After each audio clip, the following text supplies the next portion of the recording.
Bom dia a todos e todas. Estamos em mais um Crítica Republicana, aqui no Resistência Contemporânea, a coluna do professor Carlos Domingues. Hoje voltamos aqui com a Verônica, num tema muito importante, a guinada para a direita na América Latina. Se você ainda não é membro do Resistência Contemporânea, se inscreva no Resistência Contemporânea, deixe o seu gostei, compartilhe esse conteúdo com seus amigos, familiares. O Resistência Contemporânea vem em contrapartida à grande mídia hegemônica, fomentando o senso crítico, trazendo elementos históricos para analisar o papel social que ocupamos, com comprometimento com a verdade factual e assim atender e fiscalizar todo o poder em toda a esfera. Então, bom dia a todos e todas, sintam-se à vontade. Com o senhor, professor Carlos.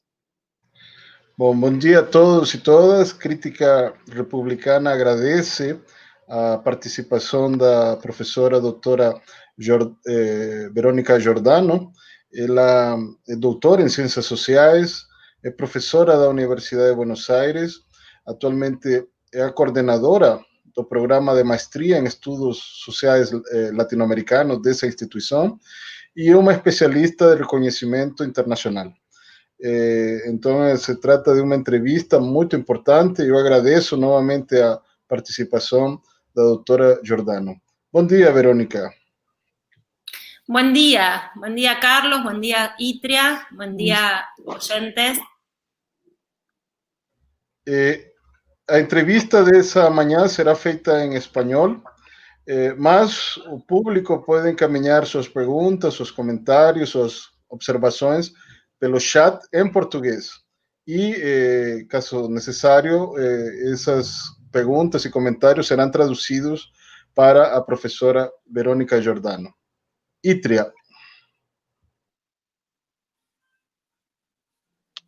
Bom dia, Luiz. A Luiz está aqui com a gente. Bom dia a todos e todas que estão aqui com a gente. Os veículos de mídia alternativa nunca se fizeram tão necessários. Por isso, você, trabalhador e trabalhadora, contribua com Resistência Contemporânea, seja membro do nosso canal, um veículo progressista, dedicado com a informação analítica em tempos de barbárie e fascismo, a democracia agradece. Então, você que está aqui com a gente, que ainda não é inscrito no Resistência Contemporânea, se inscreve aí, assine as notificações, quando chegar vídeo novo, sempre vai estar te assinalando aí. Então, é isso. Muito obrigada. E o tema de hoje, para quem está chegando agora, é o mapa da guinada para a direita na América Latina. É com o senhor, professor Carlos. Bien, Verónica, tenemos poco tiempo, vamos directo al asunto. Una primera pregunta son sobre tus proyectos de investigación en desarrollo. ¿Qué nos podrías comentar sobre ello? Actualmente estoy desarrollando un proyecto de investigación comparativa sobre el papel de las mujeres en las fuerzas de derecha en la región. Las derechas son, el giro a la derecha en América Latina es un fenómeno de este siglo, del siglo XXI, que deviene del ímpetu que tuvieron las fuerzas progresistas en alcanzar el gobierno en varios países de la región. A raíz de esto, entonces, concitó mi interés mirar especialmente qué pasaba con las mujeres en estas fuerzas de derecha, algunas de las cuales ocuparon la presidencia de países muy importantes de la región, como pueden ser Brasil, por su tamaño, por su liderazgo en términos de integración regional, economía internacional, pero también en Argentina, durante el gobierno de Mauricio Macri, vimos cómo las mujeres de la derecha tuvieron un protagonismo importante en la vicepresidencia del país, en la gobernación de una de las provincias más grandes de nuestro país, como es la provincia de Buenos Aires. Es decir, que hay allí todavía mucho material por explorar. En general, se ha asociado erróneamente la participación de las mujeres en política como algo progresista por sí mismo. Sin embargo, cuando uno mira la militancia y la participación política de las mujeres en las filas de la derecha, nota una ferviente oposición a temas que el progresismo ha levantado como bandera, como puede ser la despenalización del aborto, las políticas para evitar la violencia de género, las cuestiones jurídicas que tienen que ver con la identidad de género, las leyes de cupo trans, en fin, una cantidad de elementos que las derechas no recogen por su carácter netamente conservador y que, sin embargo, uno observa una cada vez mayor presencia de mujeres en esos gobiernos. Entonces creo que ahí hay un nudo importante para desatar, para observar, porque estas mujeres que levantan consignas conservadoras, que participan en política, no son para nada líderes de la participación política de las mujeres. Ellas mismas son víctimas de violencia de género, de las estructuras, de la permanencia de las estructuras patriarcales en las formaciones partidarias. El caso quizás más evidente es el caso de Chile con Evelyn Matei, que tuvo aspiraciones presidenciales y que tuvo que ceder su lugar frente a Sebastián Piñera en unos episodios que llevaron al escándalo público, ¿no? Algo similar sucedió con Susana Iguchi en Perú, cuando quiso competir por las elecciones contra su, en ese momento, flamante ex marido, Alberto Fujimori, que también se vio envuelta en un escándalo público que involucró además el encierro de la primera dama en la casa presidencial, la tortura física y psicológica, y finalmente su desplazamiento en favor de la eternización en el poder de un presidente que fue el primer presidente de la democracia, de la democratización en América Latina, en ser condenado por delitos de lesa humanidad.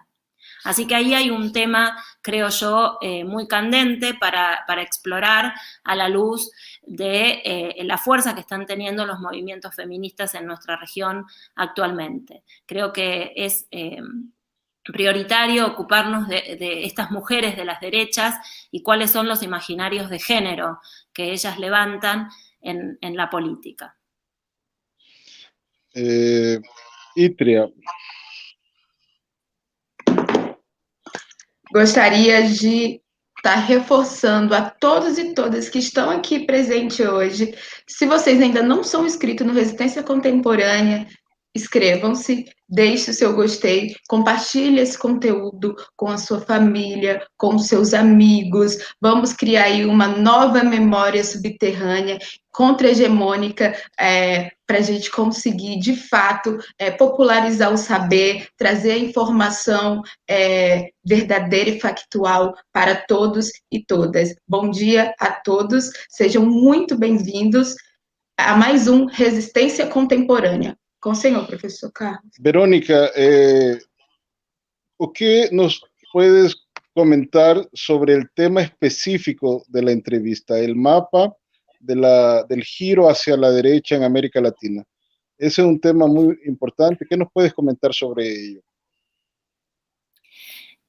Yo sitúo este giro en una perspectiva de larga duración, colocando en el año 1989 una coyuntura crucial en la que se definieron unas elecciones en el mapa electoral de América Latina que significaron el avance y la institucionalización de las políticas neoliberales tanto en la economía como en la política. Pensamos en la elección de 1989 de Collor de Mello contra Lula, vuelvo a reiterar, Mori en Perú, de Carlos Salinas de Gortari en México, también el avance de la derecha neoliberal en Argentina bajo la forma de eso que se denominó neopopulismo.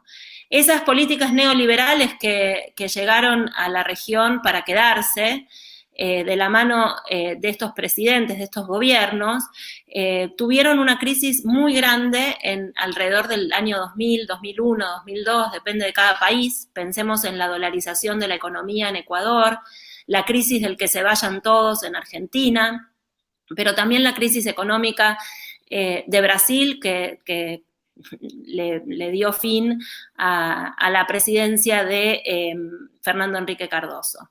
A partir de ese momento, entonces, hubo una cantidad de gobiernos que llegaron, de partidos políticos y de liderazgos, que llegaron al gobierno en América Latina con consignas progresistas.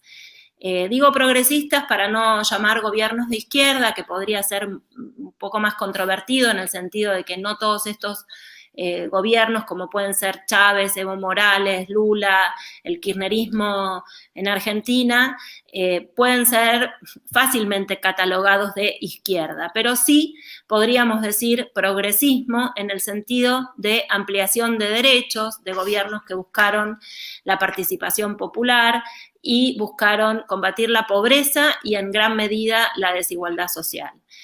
Estos gobiernos tuvieron una experiencia inédita en el mapa de la región, trayendo como presidente a un líder indígena y cocalero, a dos presidentas mujeres, como Bachelet en Chile y Cristina Fernández en Argentina, un presidente obrero, como puede ser Lula en Brasil, y esto significó una gran reacción de la derecha que inmediatamente se articuló y empezó a organizarse contra estos gobiernos progresistas.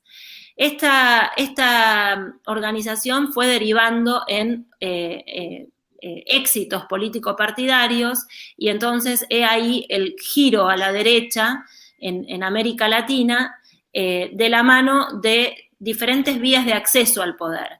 La vía golpista, que es la que observamos en Brasil, pero antes también en Paraguay y en Honduras, y más recientemente en Bolivia, golpes de Estado que podríamos llamar de nuevo tipo en el sentido de que no institucionalizaron aún, pero todavía no podemos descartarlo, dictaduras institucionales de las Fuerzas Armadas. El avance de las Fuerzas Armadas es muy importante en el caso de Brasil, lo mismo en el caso de Bolivia, y la pandemia está acentuando este rol creciente que están teniendo las fuerzas de seguridad en los asuntos internos.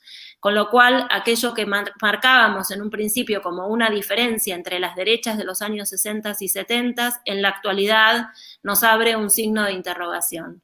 ¿Son verdaderamente estos golpes de Estado de nuevo tipo golpes de Estado que no derivan en gobiernos militares? Esta es una pregunta que todavía está en el tintero y de la cual debemos ocuparnos para evitar, por todos los medios que estén a nuestro alcance, que América Latina vuelva a reeditar capítulos de persecución política, de desaparición de personas y, en fin, de violación masiva de los derechos humanos.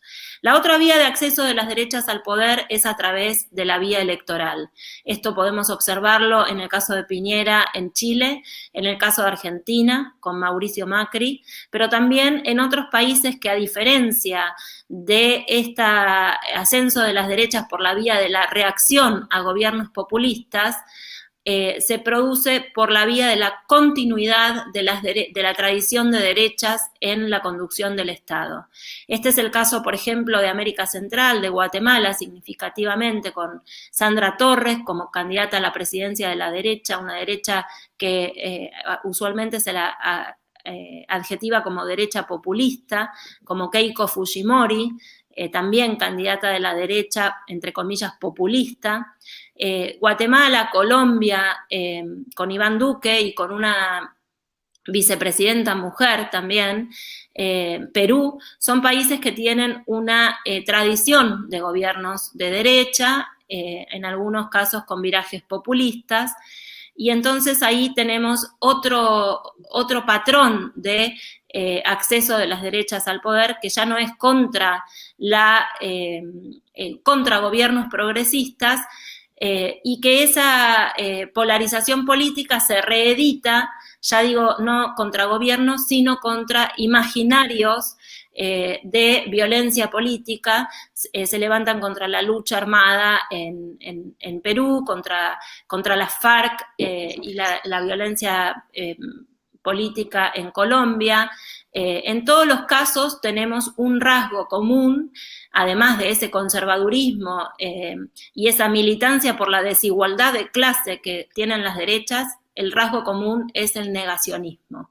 El negacionismo, la negación sistemática de las responsabilidades del Estado en la violación de los derechos humanos.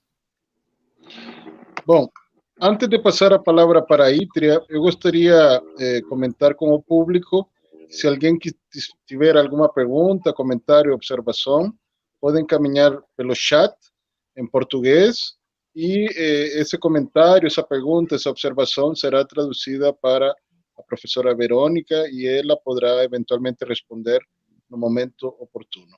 Ítria. Vamos dar bom dia para os nossos internautas. Luísa Silva, bom dia. Ruda Martins, Marquês Santos, o nosso companheiro Gil Valber, o Fábio Gonçalves, o André Monteiro. Professor, e já temos perguntas aqui para a professora Verônica, tá? Eu não sei como o senhor vai organizar esse bloco, mas já temos algumas perguntas aqui. Não sei se a gente já pode estar fazendo. Não, vamos deixar as perguntas para o seguinte intervalo, tá? Mas eu gostaria de dizer mais uma vez para vocês que chegaram aqui agora, que nós estamos mais um Resistência Contemporânea na coluna do professor Carlos Domingues, hoje trazendo o tema O Mapa da Guinada para a Direita na América Latina. Então, você que não é inscrito no canal, se inscreve. A gente vai ter muito conteúdo, muita informação aqui no Resistência Contemporânea. Bom dia a todos e todas. Verônica, tú eres coordinadora de la maestría en estudios sociales latinoamericanos de la Universidad de Buenos Aires. Y en este canal ciertamente pueden haber jóvenes brasileños y de otros países que eventualmente tienen interés en postularse como candidatos a esa maestría. ¿Qué les podrías comentar sobre la maestría a esos jóvenes? ¿Cuáles son las líneas de investigación que ustedes trabajan? Para un joven extranjero, vivir en Argentina ciertamente sería necesario algún apoyo, alguna beca. ¿Existe alguna posibilidad de beca? En fin, ¿qué podrías comentarle a una persona que tiene interés en conocer un poco más de la maestría que tú diriges? La maestría en estudios sociales latinoamericanos es una maestría que se creó en 2012, es decir, que ya tiene una larga duración, tiene 4 cohortes ya funcionando y habiendo defendido tesis. Tiene una característica muy singular, que es la de ser una maestría que está radicada en una universidad masiva de calidad, como es la Universidad de Buenos Aires. Las cohortes reciben estudiantes de todos los países de América Latina y en muchos casos de países de Europa, de Estados Unidos. En este momento tenemos 3 estudiantes de China. Nos alegra saber que nuestra maestría es una maestría bien valorada nacionalmente, puesto que ha sido calificada por el órgano de calificación de los sistemas de posgrados como la máxima calificación, pero también bien valorada en el exterior, dado que de los 40 estudiantes que tenemos en este momento, 20 provienen de otros países. Tenemos compañeros de Perú, de Ecuador, de México, de Brasil, de Colombia, de Nicaragua, de Estados Unidos, de Italia, de China. Es decir, que la experiencia de cursar nuestra maestría no es solamente una experiencia en términos académicos, sino también en términos personales, de vivencia personal, puesto que nos permite conectarnos con realidades de otros países de la mano de personas oriundas de esos países. La maestría tiene una impronta muy fuertemente arraigada en el pensamiento crítico latinoamericano. Los contenidos de las materias reponen el pensamiento crítico latinoamericano de los años 60 y 70, esa tradición de pensamiento que de algún modo hoy sigue ofreciendo imaginarios de resistencia frente al avance del neoliberalismo, frente al avance de la dependencia económica, frente al avance de imaginarios que reeditan el imperialismo en la región bajo diferentes formatos. Por supuesto que también prestamos atención a las producciones recientes y entonces la bibliografía de los cursos incluyen también bibliografía de reciente publicación, pero la perspectiva está muy fuertemente arraigada en la perspectiva del pensamiento crítico de estos años. Tenemos un componente de materias bastante variado, de modo tal de atender a las diferentes problemáticas que están hoy en agenda en América Latina, materias que tienen que ver con arte, con pensamiento social, con política de integración regional, con sistemas políticos, economía, sistemas comparados, y una impronta de apoyo a las publicaciones de los estudiantes a través de las publicaciones del Instituto de Estudios de América Latina y el Caribe, donde la maestría tiene ahí una sinergia muy productiva, a través de papeles de los estudiantes que publicamos en nuestra página web y la publicación de las tesis en formato de libro electrónico. Pueden visitar la página de la maestría, es MESLA, por sus siglas, MESLA, Maestría en Estudios Sociales Latinoamericanos, meslasociales.uva.ar. Allí van a encontrar todo esto que acabo de contarles de manera más detallada. En cuanto a becas, lamentablemente la Facultad de Ciencias Sociales no ofrece becas para cursar la maestría, pero sí el Ministerio de Educación de la Nación ofrece unas becas que se denominan becas de integración regional, que las gestiona directamente el ministerio, es decir, que nosotros como maestría no tenemos ninguna participación en el proceso de selección, pero que sí invito a las interesadas y los interesados a que visiten el sitio web del Ministerio de Educación, que googleen becas de integración regional, porque todos los años recibimos bastantes becarios de ese programa y en definitiva también lo que hay que decir es que quienes no acceden a la beca y quedan interesados en nuestro programa, bueno, muchas veces hacen el esfuerzo de cursar, puesto que la maestría no es una maestría muy onerosa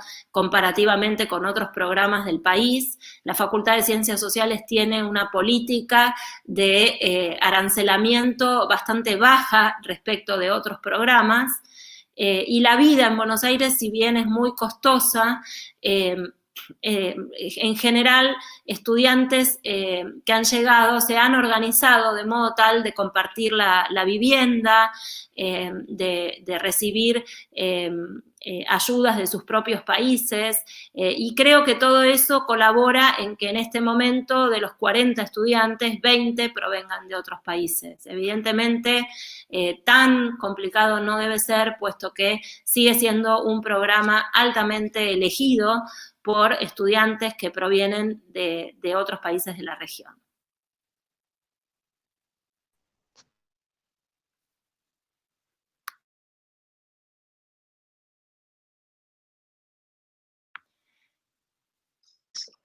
Seu microfone, professor Carlos, está desligado. Perdão. Agora podemos fazer algumas perguntas, comentários, observações do público para a professora Verônica. O Yuri Soares fez a seguinte pergunta: como a direita da América Latina aborda o Fórum de São Paulo? Ele é colocado no centro de debate em todos os países? O André Monteiro perguntou: a direita tomou o poder na América pelo golpe, mas o povo está apoiando esse golpe? Como o povo está se posicionando? Então, essas foram as duas perguntas aí dos nossos internautas. Verônica, a primeira pergunta é sobre o Foro de São Paulo, que é muito criticado por los ideólogos de la derecha. La pregunta es, ¿cuál es tu opinión sobre esa crítica de la derecha al Foro de São Paulo? Y la segunda es sobre las bases sociales de los gobiernos de derecha. ¿Qué nos podrías comentar sobre ello?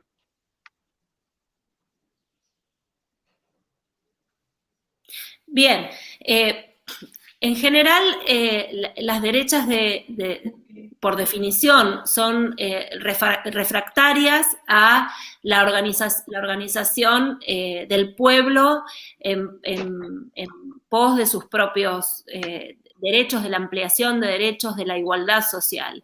Esto hace que cualquier iniciativa que tenga que ver con esos objetivos sea francamente rechazada por estos gobiernos.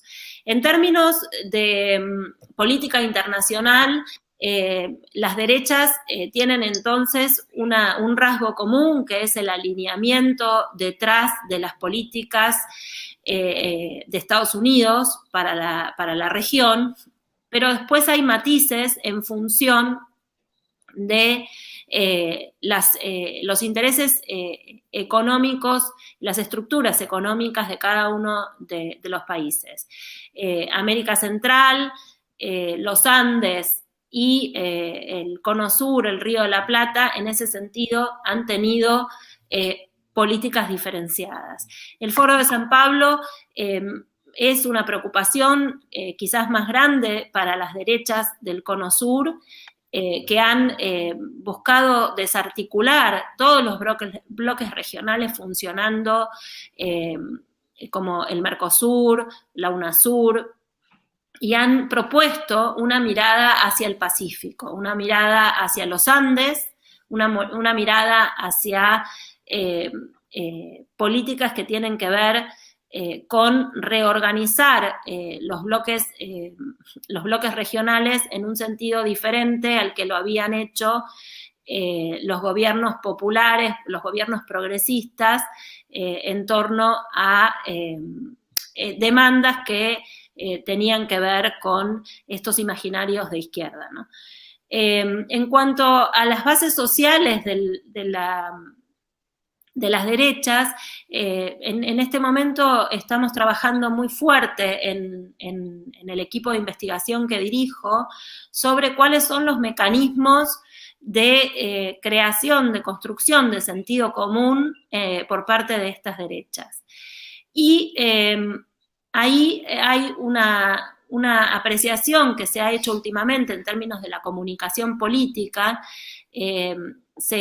Generalmente se afirma que las fuerzas de derecha tienen una predilección por la militancia a través de las redes sociales, de la construcción de sentido común a través de las redes sociales, a través de Twitter, a través de Instagram, a través de Facebook. Y esto, si bien es así, yo quisiera vincularlo a una histórica relación de las derechas con las estructuras de medios masivos de comunicación y con las nuevas tecnologías.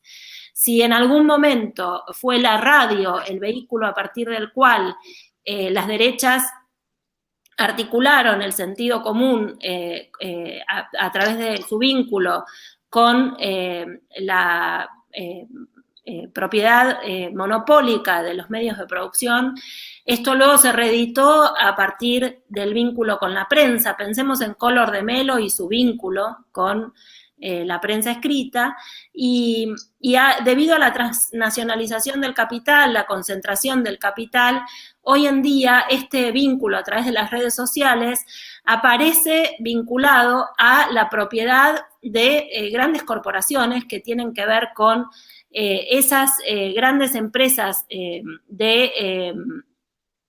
con alta tecnología para el dominio del espacio en las redes a través de los trolls, ¿no? Entonces uno podría decir que va cambiando la figura del intelectual orgánico de la derecha, hasta uno podría pensar que la figura típica del intelectual orgánico de la derecha hoy está más cerca de un troll que de un intelectual tal como lo conocíamos en los años 20, pero en definitiva esta alta concentración del capital en las empresas editoriales y en encuestadoras, en sistemas informáticos, les permite a las derechas construir un sentido común que permite llegar a las mayorías a través de consignas que tienen más que ver con el marketing que con la militancia política.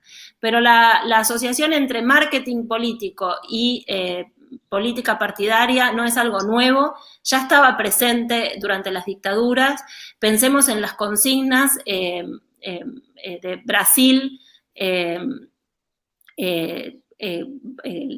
Brasil de la dictadura con todas sus consignas que iban contra la militancia popular, ¿no? El Brasil del quédase no recuerdo ahora la expresión en portugués, pero finalmente la sociología, la psicología social eran disciplinas muy vinculadas a este consignismo de derecha. Ítria. Então, a gente pode perceber também, né, professora, que o Bolsonaro também, aqui no Brasil, acelera essa guinada para a direita na América Latina, né? Uma vez que ele tem muito em comum com estes presidentes, né? A sua política econômica claramente liberal, seu forte discurso contra a corrupção e o apoio de grupos evangélicos também se mostrando conservador, e aí falando sempre em defesa dessa ditadura militar que aconteceu no governo brasileiro, que em 64, né? E sem falar das suas declarações machistas, racistas e homofóbicas. Então, é sempre muito importante a gente ver realmente a América Latina como um todo, e como esse processo, né, do Bolsonaro, as eleições do Brasil, e com agora esse desgoverno, a partir da nossa economia, também tem trabalhado fortemente para essa guinada aí da direita na América Latina. Fiz esse pequeno comentário aqui que eu achei que era importante, né? Mas gostaria de dizer para vocês que ainda não estão inscritos no canal, se inscreva no Resistência Contemporânea. Você que está aí agora, que ainda não é inscrito no canal, se inscreva, deixe o seu gostei, compartilhe com a sua família, amigos, familiares. Quando você deixa o seu gostei, você está aumentando o nosso alcance. Temos mais perguntas, não sei como é que o senhor está pensando em dinamizar isso, mas vamos, então, passar para o próximo bloco. Com o senhor, professor. Verónica, ¿qué nos podrías comentar sobre tus publicaciones recientes? Y si hay algún evento que esté previsto para las próximas semanas o meses, y podrías invitar a alguna persona del público. ¿Qué nos puedes comentar sobre ello? Bien, bueno, estoy contenta de anunciar que el libro que escribimos con Waldo Ansaldi, América Latina, la construcción del orden, que es un libro de 2 tomos, de 700 páginas cada uno, un libro enorme, ya está con su segunda reedición. Así que en términos de producción personal de libros, después de esa ese magnífico trabajo en común que tuvimos con Waldo Ansaldi y que publicamos bajo la forma de 2 volúmenes, América Latina, la construcción del orden, quedamos cansados de escribir tanto libro. Así que en términos de libros diría, no, tuve una pequeña incursión en el mercado editorial a partir de un libro sobre los derechos civiles de las mujeres el año pasado, pero fue más bien un estudio preliminar de una selección de debates parlamentarios sobre ese tema. Sí me gustaría, en cambio, comentar las publicaciones de la revista E-Latina. Es una revista electrónica de estudios latinoamericanos que tiene sede en el Grupo de Estudios de Sociología Histórica de América Latina, en el GESAL, en el instituto donde trabajo, que es el Instituto de Estudios de América Latina y el Caribe, en la Facultad de Ciencias Sociales de la UBA. La revista E-Latina es una revista que está indexada en Redalic, que cuenta con las mayores credenciales del sistema científico internacional y que recibe artículos de manera permanente sobre estudios latinoamericanos. Nos complace saber que es una revista de las más antiguas en formato electrónico de nuestro país. La iniciamos con un grupo de colegas bajo la dirección de Waldo Ansaldi en 2002, en plena crisis política, económica en Argentina, cuando las impresiones en revistas en papel eran impensables por el alto costo, y cuando todavía las publicaciones electrónicas no gozaban de buena prensa. Hoy las publicaciones electrónicas dominan el mercado editorial científico en términos de revistas periódicas, y ELatina es una de las más importantes de nuestro país. Así que sean todos y todas bienvenidos a enviar artículos a nuestra revista. Itria, se tiver algum outro comentário ou pergunta, pode colocar. O Fábio quer saber o seguinte, professora Verônica. Professora Verônica, o que podemos esperar da América Latina com o enfraquecimento ou possível fracasso da reeleição de Trump? Te pergunta sobre a possível reeleição ou não de Trump e su impacto en el continente. Sí. Yo creo que en este momento América Latina está en un momento crucial porque se está definiendo a nivel global una batalla entre el poderío internacional de Trump y de Estados Unidos frente a China. Creo que el papel de China en el escenario global ha sido más visibilizado por la cuestión de la pandemia, y que esta batalla, que es una batalla, por supuesto, económica y política, pero también cultural, va a definir el modo en el que ella se resuelva, los caminos por los cuales transitará América Latina. En el caso del Cono Sur, por ejemplo, es clara la posición de Bolsonaro frente a esta polarización política y su opción por el apoyo a Estados Unidos. En el caso de Europa, vemos cómo el Reino Unido también ha optado por una política de estigmatización del gobierno chino. Y en el caso argentino vemos una mayor condescendencia frente a el diálogo con China. Esto conlleva, por supuesto, algunos riesgos que tienen que ver con la reedición de la dependencia y el imperialismo en la región, y entonces es un signo de alerta para nuestros países el hecho de rechazar la política de Estados Unidos, que no signifique necesariamente reemplazar los términos y colocar en su lugar al liderazgo chino. Tenemos que buscar, creo yo, maneras creativas de poder resolver nuestros vínculos con el escenario internacional de manera tal de proteger nuestras estructuras económicas productivas y proteger sobre todo a las ciudadanas y ciudadanos, trabajadoras y trabajadores. Itria. Gostaria de agradecer, né, porque a gente já está no nosso último bloco de finais. Gostaria de agradecer a todos e todas que estão nos assistindo agora, que estão participando desse debate, né? Eu vi que tem alguns também comentários ao contrário, né? Falando que não se houve uma ditadura no Brasil. Acho que com certeza você não vive no Brasil. Mas, enfim, não viveu, né? Então, eu gostaria de dizer para você que é isso mesmo. Vamos debater, vamos aí divergir no campo das ideias. O senso crítico a gente começa a criar a partir disso. Então, se você ainda não é inscrito no Resistência Contemporânea, está esperando o quê? Um veículo democrático aqui, divergindo, conversando. Vamos aí criar uma contranarrativa, né?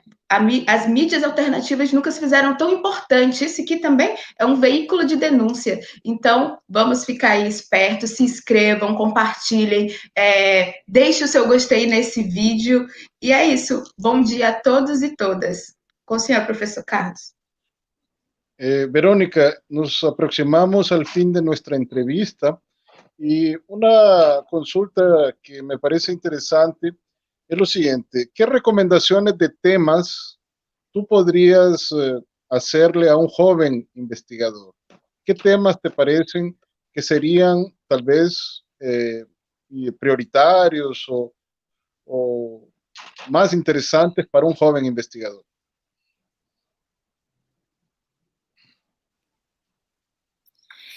Bien, bueno, voy a llevar agua para mi molino. Me parece que efectivamente el tema de las mujeres y las derechas es un tema que debería ser explorado. Creo que la participación política de las mujeres no debe ser tomada por sí misma como una participación orientada hacia la ampliación de derechos. En ese sentido, creo que ahí hay una cantera que todavía hay que explorar. Creo también que el fenómeno de la producción agraria está en primer plano.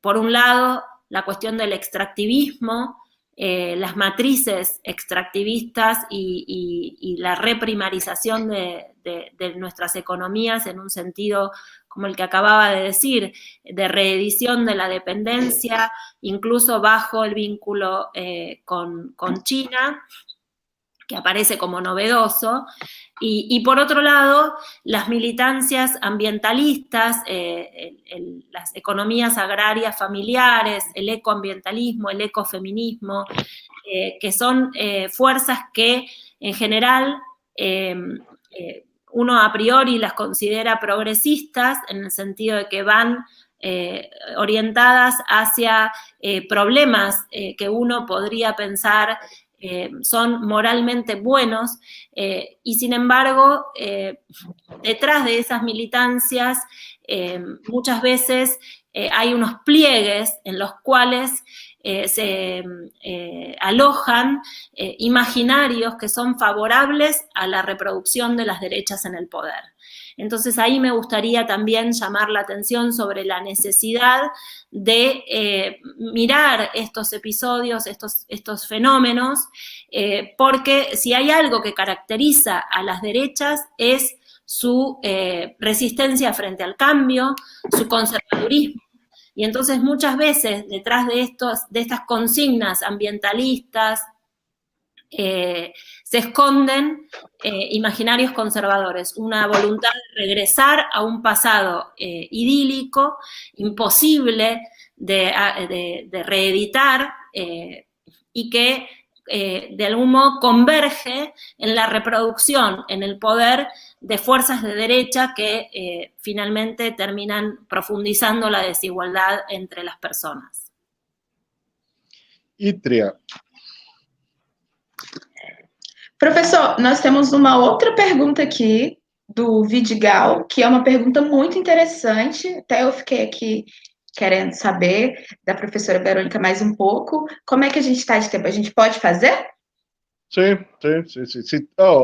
Si tiver otras preguntas y comentarios, por favor, juntar todas elas agora, porque depois vamos para o encerramento. Sim. Sou Vidigal. Trabalho com alguns textos da Construção da Ordem, no qual o governo Lula é tratado como resistência quanto ao caráter popular e a reformas. Qual é a sua opinião atual? Bueno, si les parece, voy a reunir las dos respuestas en una misma intervención, y voy a repetir algo que dije al comienzo, que es que el mapa de giro a la derecha en América Latina había estado acompañado en algunos casos de golpes de Estado contra gobiernos considerados progresistas, y que esos golpes de Estado habían sido conceptualizados por la academia en nuestra región como golpes de Estado de nuevo tipo, golpes de Estado de guante blanco, golpes institucionales, y se marcaba allí una diferencia notable con los golpes de Estado de los años 60 y 70, que era el no recurso a las fuerzas militares y a la violencia. Cuando uno pone la lupa un poquito más cerca, encuentra que efectivamente hubo participación de las Fuerzas Armadas. Esto en el caso de Bolivia es innegable, lo mismo que en el caso de Honduras, que hay un aumento de las cuotas de poder que se le dan a las fuerzas militares. Esto en el caso de Brasil es tristemente así. Es decir que si bien no instalan dictaduras como las conocimos en los años 60 y 70, hay un fuerte avance del militarismo en estas experiencias de derecha recientes. Por otro lado, como dije antes, los gobiernos progresistas contra los cuales estas derechas se levantaron en países como Argentina, como Uruguay, la calle Pou, en definitiva, es resultado de la impugnación a los gobiernos del Frente Amplio, de la misma manera que Sebastián Piñera es una impugnación a los gobiernos de izquierda y de la concertación nacional, para decir, de la concertación democrática, para decirlo más rápidamente, en el caso de Chile. Me estoy quedando sin pila en la computadora y tengo miedo de que se me apague. Si me disculpan un momento. Entonces ahí hay, me parece, una cuestión a la cual ya me referí, que es que no todos los gobiernos progresistas de los primeros años del siglo XXI pueden ser catalogados como gobiernos de izquierda, pero sí como gobiernos que intentaron ampliar los niveles de igualdad en la región. Y en ese sentido, el gobierno de Lula, los gobiernos del PT han tenido, si uno mira la plataforma de Lula en las elecciones, en el debate electoral de 1989 y lo que fue su gobierno a partir del siglo XXI, efectivamente hay diferencias. Lo que no se puede negar es que fueron gobiernos que atendieron al campo popular. Ítria, vamos para o bloco das considerações finais. Se você quiser fazer alguma ponderação, pode falar. Então, professor, só agradecer a todos e todas que estiveram nessa manhã com a gente. Hoje foi bem movimentado, muita gente nos assistindo, um assunto muito importante, e gostaria de dizer aqui, de forma pequena e sucinta, ditadura é um regime de governo onde o poder está concentrado nas mãos de um indivíduo ou grupo.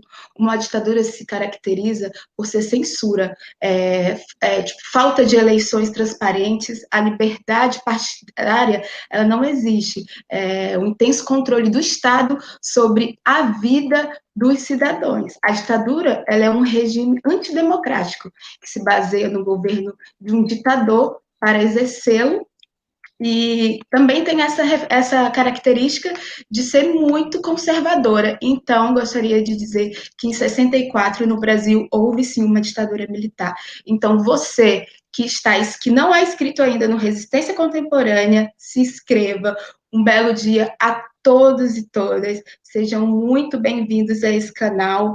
E é isso. Bom dia, professor. Bom dia, Verônica. Foi um prazer tê-la aqui. Muito bom te ouvir. Sensacional. Bom, Verónica, vamos para las consideraciones finales. Por favor, tus consideraciones finales. Y si posible, dentro de las consideraciones finales, algo que a mí me preocupa es sobre las relaciones actuales entre Brasil y Argentina, entre el gobierno de Bolsonaro de un lado y el gobierno de Fernández de otro. Aparentemente hay algunas divergencias. ¿Qué nos podrías comentar sobre eso? Y tus consideraciones finales, por favor. Bueno, en primer lugar, quiero agradecerles, Carlos, Ítria, por esta invitación, por esta oportunidad de pensar juntos el mapa de América Latina, las cuestiones urgentes que hacen a la política y a la cultura latinoamericana. La verdad es que, como cierre, me gustaría alentar a los jóvenes, las jóvenes que están escuchando este programa, a acercarse a una perspectiva de mirada sobre América Latina que tenga que ver con la producción latinoamericana. Si hay algo que en todos estos años de trayectoria en los estudios latinoamericanos me ha quedado claro, es que las explicaciones más enriquecedoras acerca de nuestro pasado y nuestro presente y las perspectivas de futuro vienen de la mano de pensar desde América Latina para América Latina. Y en ese sentido, aliento fuertemente a buscar en las bibliotecas de sus instituciones educativas aquellos autores que pensaron América Latina desde la región. Hay allí en Brasil pensadores impresionantes como Celso Furtado, Florestan Fernández, que han hecho grandes aportes al pensamiento latinoamericano y creo que es un buen momento de recuperarlos. Este año, en este mes de julio que estamos terminando, se cumplieron 100 años del nacimiento justamente de estos dos pensadores, Florestan Fernández y Celso Furtado, y desde la Universidad de Buenos Aires estuvimos rindiéndoles homenaje. Así que creo que las relaciones entre Brasil y Argentina, más allá de sus gobiernos, son relaciones muy cercanas.